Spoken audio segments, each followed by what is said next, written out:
Bonsoir. Bonsoir. Excusez-les, hein, ils sont un petit peu bruyants, quoi. Je leur avais dit que c'était une soirée privée, et on était bien prévenus, mais ils ont voulu venir tous, hein. Ah bah ça y est, ils rentrent encore, ils s'installent, voilà. Je crois qu'ils sont en train d'installer leur campement sur le parking. Alors vous ne le direz pas, parce que leurs cieux, ils ne connaissent pas. Bah, ils sont tous venus. Tous les personnages de mes contes, les contes des voyageurs, toute la tribu, avec leur famille, toute une famille de personnages avec chacun leur histoire. Alors ils m'ont dit, on te voit, on t'écoute, tu sais ce que tu peux dire, tu sais ce que tu ne dois pas dire. Bah va, allez, raconte notre aventure. Bon bah, voilà. Vous avez entendu les oiseaux? Les oiseaux d'habitude. Moi, ils me chantent leurs histoires en languedoc, bien sûr. Enfin, à la limite en français de temps en temps. Et bien ce jour-là, les oiseaux, je ne sais pas d'où ils venaient ceux-là, mais ils m'ont conté une chanson tellement belle. Ouais, c'était un chant à la fois gai et triste, mais c'était une langue inconnue. Hein. Moi, je ne la connaissais pas en tout cas. Je me suis dit, ça doit être des oiseaux migrateurs. Alors, je ne sais pas ce qui m'a pris, mais poussé par le vent, je les ai suivis. J'ai marché comme ça tout le long de la rivière. J'ai marché longtemps, oh là. Et puis au soir, je suis arrivée, il y avait un endroit, j'ai vu qu'il y avait des enfants qui jouaient. Et les enfants jouant, ils chantaient. Ils chantaient la chanson des oiseaux migrateurs. Alors, je les ai écoutés, puis quand ils en sont aperçus, ils se sont mis à rire et ils sont enfuis en criant « Agadji, Agadji !» Alors j'ai continué à marcher, et puis je suis arrivée un petit peu plus loin, et là, il y avait des femmes en train de rincer leur lessive. Quand je suis passée à côté, se retournaient, elles ont chuchoté Agadji, Agadji.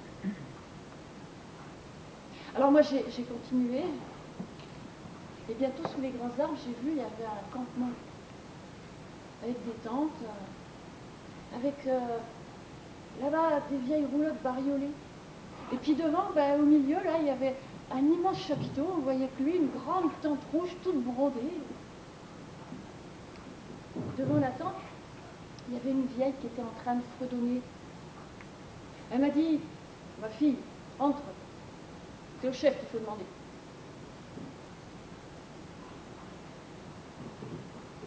Il y avait une estrade au milieu. Sur cette estrade, il y avait un homme fier. Derrière lui, il y avait tous les anciens de la tribu. Il m'a regardé droit dans les yeux. Il m'a dit, qu'est-ce que tu cherches? Et bien moi, j'ai entendu le chant des oiseaux migrateurs. Puis j'ai entendu les enfants. Et cette langue, elle est belle. Moi, elle me touche, je voudrais la comprendre, je voudrais comprendre les histoires qu'elle raconte. Ah. Et quel mot tu connais? J'ai hésité un peu, puis... Gadji. Un seul. C'est celui-là. Parce que Gadji, j'avais compris. La Gadji, c'était moi, c'était l'étrangère. Alors il a souri. Et il m'a dit, Michto. Tu sais ce que ça veut dire, Michto? Michto, ça veut dire, c'est bon, d'accord. Il a ajouté ce soir, sous le chapiteau, il y a une place pour toi. Tu pourras t'asseoir au milieu des fils du vent. Et ce soir-là, je suis entrée dans le chapiteau, là, tout fou. Je suis allée m'asseoir au milieu des femmes, au milieu des enfants. Puis j'ai écouté tout mon cœur. Et chacun à leur tour, les fils du vent, ils sont venus là, sur l'estrade. Ils ont raconté leur histoire. Ils ont dit leur aventure. Alors là-bas, il y a Barthalo. Barthalo, c'est le chanceux. Lui, il est né dans la forêt et toute la journée, il cherche dans la forêt. Il cherche son bonheur. C'est sa marraine qui lui a promis. Matouya, la dame du hêtre. Et avec son aide, Eh bien, Barthalo, il inventera quelque chose de jamais vu pour le trouver son bonheur. Ah oui, puis il y a Androuche aussi. Androuche, le gamin du cirque. Oh, Androuche, il en a assez de faire tous les sales boulots, tout ça pour manger le soir une platée de mauvais haricots. Les haricots, il déteste ça, Androuche. Alors, adieu pas trop, hein. Androuche, il a décidé qu'il allait partir, tenter de faire fortune. Ah oui, puis lui là-bas, c'est Langalo, le Vanier. Langalo, lui, il est né boiteux, bigleux, pas gâté, quoi. Et bien pourtant, c'est en cherchant le plus bel osier pour faire les plus beaux paniers qu'un jour, il est allé à la source de sa propre beauté. C'est là qu'il a rencontré Pani, Blondine. Ah, il y a des femmes aussi, hein. Elle, c'est Lolilouloubi, la princesse ensorcelée. Elle préfère encore rester une rose rouge accrochée à son buisson d'épines plutôt que d'accepter les cadeaux des rois qui viennent lui déposer à ses pieds. Enfin, jusqu'à ce que la musique zigane lui parle au cœur, à son cœur de femme. Et lui, c'est Zamascro. Zamascro, il passe sa vie à marcher les mains dans les poches trouées. Lui, il est riche du monde entier. Le soir, pour dormir, il a une grande tente de soie verte, les branches des sapins, un tapis doré, les aiguilles du sapin, et un édredon moelleux, la brume du soir. C'est Zamascro. Ouais, il y a aussi Ilan. Ilan qui était tellement désespéré quand il a perdu sa tribu qui fuyait la guerre. Mais Ilan, il est courageux, parce que le courage, c'est son nom. Alors Ilan, pendant 3 nuits au fond de la grotte, il est resté sans gémir, sans crier, sans dire un mot, sous les tortures du Choral. Tout ça pour libérer Balabine, Balabine, la fileuse aux cheveux d'or. Et puis, il y a le vieux Fourreau.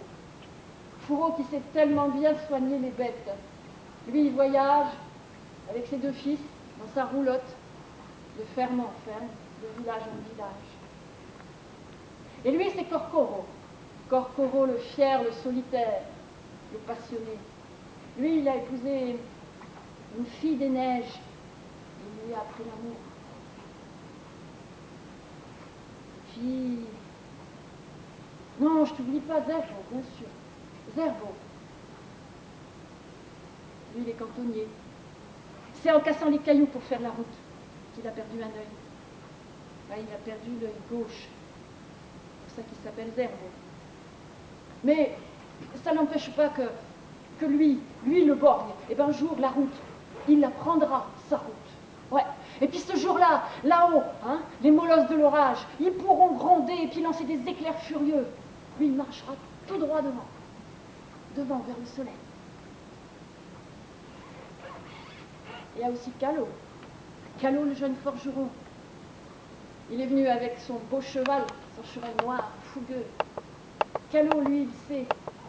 Il va aller délivrer là-bas, de l'autre côté de la mer brûlante, il va aller délivrer la terre toute couverte de goudron fondu. Parce qu'il a le secret des hommes chevaux, les larmes de Yasmine. Il y a aussi la Tchorori. La Tchorori, pauvre vieille mère. Elle est assise devant sa porte et elle pleure parce qu'elle n'a pas de nouvelles de ses 3 filles depuis tellement longtemps. Mais pleure pas, Tchorori. Tu sais, il y a toute une vie pour refaire sa vie. Et pourquoi pas avec un crapaud, après tout? Ah, il y a aussi Hamza. Hamza qui aime tellement les oiseaux. Il aime tellement les oiseaux qu'il a refusé de fabriquer des cages qui enferment. Il ne veut pas les vendre, ces cages qui enferment. C'est pour ça qu'il s'est retrouvé au fond des prisons du prince. Mais là, au fond du cachot, c'est là qu'il a connu Siriku. Et puis aussi le secret du trésor d'Igalo. voyage. Liberté. Quoi? Comment? Mais qu'est-ce que tu dis? Bah oui, ça fait un peu court, mais la règle, on vient de me rappeler, c'est 8 minutes en tout pour tout. Alors, même si on arrive à 50, comme ça, c'est pareil, hein. Bah, je sais bien, ça fait une demi-minute chacun, mais bon... Bon, niche-toi.